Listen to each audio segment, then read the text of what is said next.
Hi everyone, it's Timmy with Ivy Coreen Bath and Body. We're here today to actually be filming for two reasons. One, we're going to be testing out Nature's Garden Guava, and it smells sensational, by the way. But that has to be my favorite one I bought out of all of them. But we're going to test it, but we're also going to be doing a soap challenge with this soap. I do the Great Cake Soap Works soap challenges. It's just fun. It gives you kind of something different, maybe designs you didn't think of. So, yeah, that's what I'm doing this for. But I'm also testing the fragrance. So, yeah, this is supposed to stay liquid to do this design, and I'm testing a fragrance, but that's okay. So anyway, but I'm just realizing I didn't even throw my gloves on, so I'm going to go grab those. Because you always have to have your gloves on when you're working with lye. So give me 1 second. See, my husband's at work, and so because he's at work, I'm all flustered because, you know, doing soap and having all the kids trying to be a little bit quiet while I'm doing it, I'm just asking for problems here. So, but anyway, okay, got our gloves. I'm supposed to be going out with my sister here in a little while. And I told her, oh, I'll be ready in a half hour. So, I have to go quickly. Alright, so we're just going to strain all we have bamboo silk in our soap. That way it keeps it vegan, but gives the same luxurious feeling as having soap. So, that is the first thing. I already have my clay in here. Kaolin clay, I always put that in. Helps with scent retention. And so I already blended that in. So now we're going to go ahead and blend in the lye. And all we're looking for here is emulsion. That's all we want. We don't want to go any farther than that.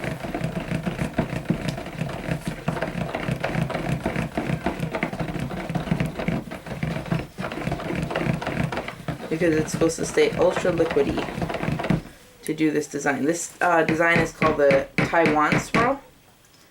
So, I think we're already there. My oils are kind of cool. I'm at about 80 degrees. Normally I soap at 90, but I had them at 90 and then I had to go take care of some stuff. So, they are now at 80, but they're warm enough right now. So, and this is still nice and loose. So as long as we don't screw around with it too much, we should be okay.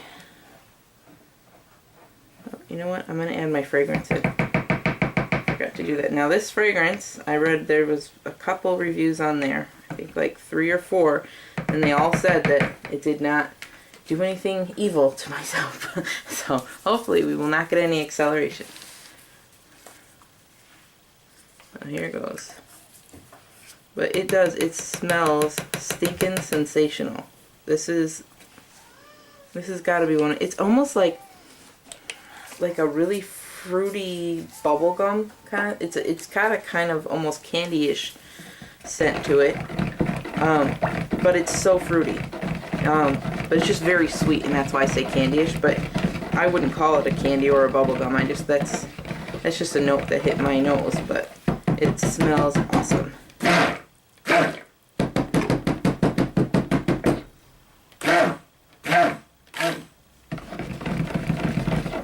That's as far as I'm going to go. I'm really trying to keep this thin, so we do not want to overblend. And my recipe tends to come to trace a lot faster because this is just my normal base recipe. Amy suggested using 80% coconut. That would be hard to do. Using 80% olive oil and 20% coconut to do this, but I just decided to do my base recipe because I know how it works. And I like the way the soap feels, and I intend to sell this soap, even if I never do this design again, so I want it to be something my customers are going to like. Not that I think doing a bar of soap with 80% olive and 20% coconut would make a bad bar. This is my recipe, and this is what I like to do. So, alright. So we have that. Now we're going to pour off for our colors. This base here is going to stay... let's see about where I got here. I want only about a cup, if that. Maybe a little more. There But I want, the base is going to stay, is going to go pink. And then we're going to have yellow and green as our other two colors. A little more over here. Yep, that looks good. Wow, this smells, it is just hitting me in the face. This smells so good. This is definitely going into our line as long as our customers perceive it well, which I think they will, because my customers tend to go for either fruities or like ambers. That's usually our best sellers. Unless it's like a holiday and we're putting in something different, you know, like a chocolate or something. So I have a good feeling this will stay. It smells so good. And look how easy it is to work with. It's not doing anything bad.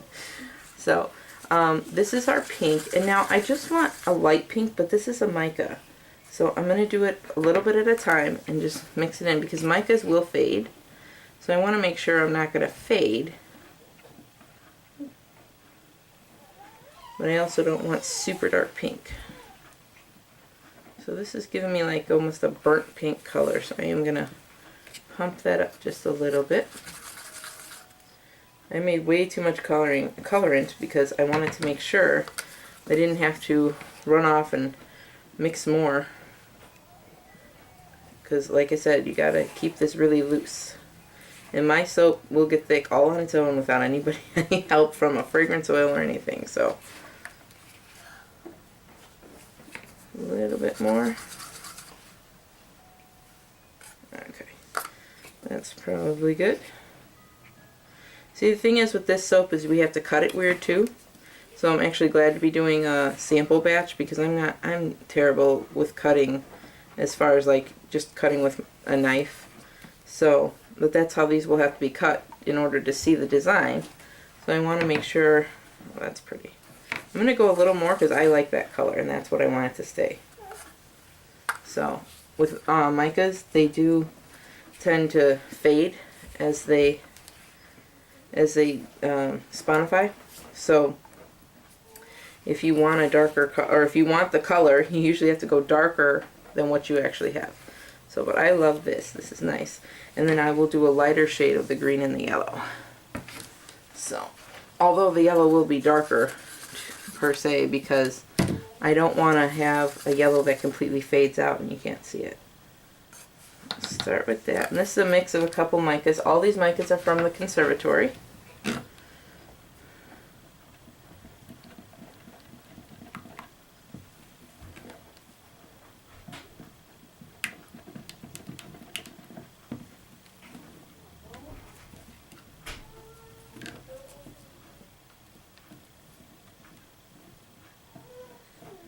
Okay, I'm going to go just a little more. Make sure we stay at that yellow and don't fade out too much more. The base on this one is magic yellow, I think. And then there's another, I mixed an orange in there with it to make sure that it had a little bit more staying power. And I don't remember what the orange one is called, I'm sorry. Okay, so that's my orange and my pink. I like those. And then we're going to do our green. And this is a base of apple green with some, yeah, again, there's like two other greens in this one. I don't really remember what they are, but the base is apple green. So if you like the majority of the color, it's apple green. So if you like this color, you're probably seeing more apple green than any of the other colors that I mixed in there. Oh, and the pink was ruby rose, and it's just ruby rose. I really like that color.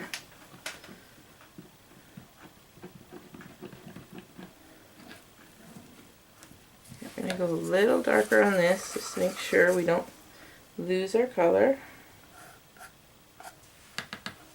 Because like I said, all these will kind of fade down. So as vibrant as they are now, they're not going to be that way once it's cured. Or once it's soap and it's not just this liquid. So I always tend to go a little over on the micas. Unless you're going for a lighter color, then by all means, you know. Alright, I think that's beautiful. So, we're going to take this, make sure that's all in, and what you do here, it's a very simple swirling technique actually. This is one of the first videos I've watched of hers where I didn't have to watch it a couple times to make sure I was doing it properly. Not that she does bad videos, that sounded wrong. Her videos are actually really, really easy to follow. I just wanted to make sure I had the whole process down correctly. So, because unless it was something I've done before, you know, I wanted to watch it a few times. Okay, so this, since it's our base, we'll just be pouring this in. Let's see if you can see. Can you see? Yeah. Sorry, my arm's going to be in the way for a second. So we just pour this in. Oh, that is gorgeous. That's weird. Like there's oil sticking on top there. Mix in. There we go. You know what? I think it's the mica. Just like kind of shimmering. I didn't see any oil sitting on top of my soap, so I don't think it should be that. I think we should be good there.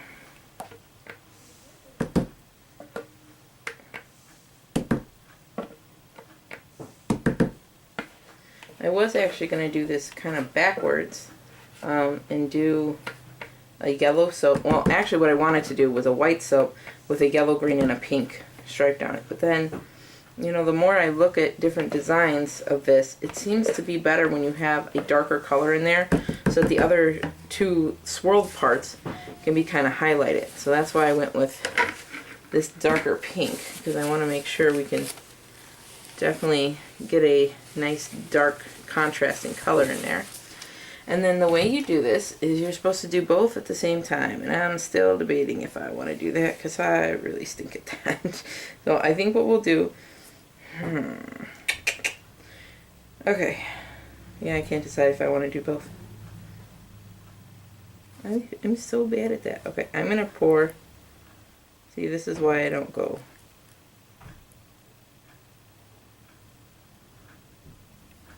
Okay, and then I'm going to go over here, pour in the yellow.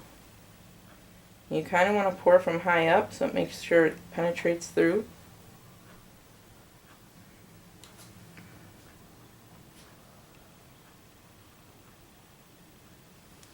Okay, and the rest of this, we're going to try to get it in a nice straight line, very close to the top. For whatever reason I am shaking, that's awesome.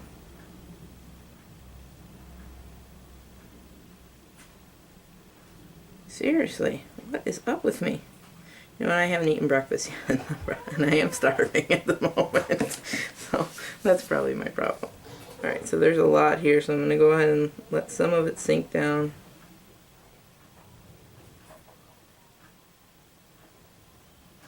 Because I don't want a really thick yellow layer and then not any green.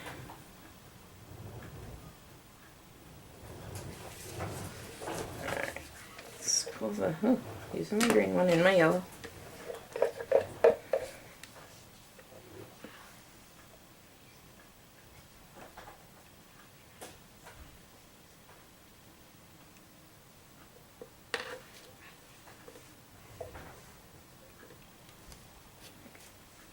I'm thinking regardless of how it comes out, it's going to be cute because the colors are nice and the scent is so good, it doesn't really matter. It could be molded into a dirty old shoe and it would still smell awesome. And people would still buy it because it smells that good. Okay, maybe not, but you know, that's how good it smells.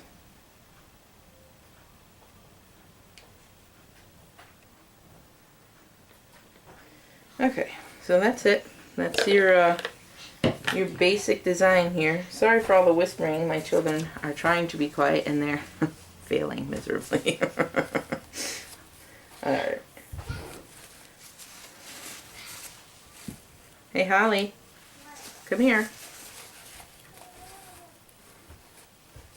Whatever you're doing, can you stop for just a minute, please? Thank you. Alright, so the way, now I'm backwards here. Okay, so the way that you do this is you put this in and you're going to just make like an S pattern.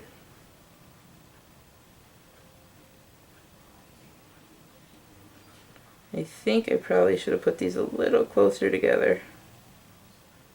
That's okay. Like put them a little closer to center. That still looks pretty cool. Not exactly what I was envisioning, but still neat.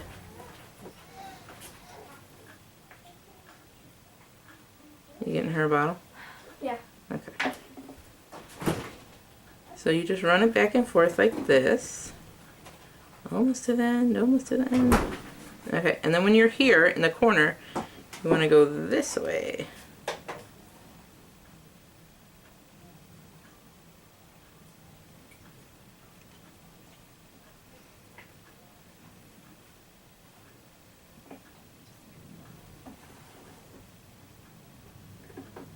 And that's it. That's how you do this one. Now, normally I would go put this in the back room and let it kind of sit there and, you know, do its thing. But I'm not moving that sucker until it's good and hard, because I don't want to mess up the design. So, but that's all you do. Let's see if I can take you in a little closer. You can see it. Ooh, there's my bowl. But that's it. There's the pink with the yellow and the green, and like I said, not a hard technique at all, but just one of those something different. So by all means, if you soak, you know, try it out. It's a very neat technique. Sorry, I got a bubble there. It's not difficult. So I hope you enjoyed that. And this was our guava fragrance from Nature's Garden. So yes, it tested awesome and it smells awesome. So you should buy this one because it smells really good. But we'll be back to cut this, and you'll get to laugh with me as I try to not mutilate these bars. So I will talk to you guys then, and thanks so much for watching. Bye.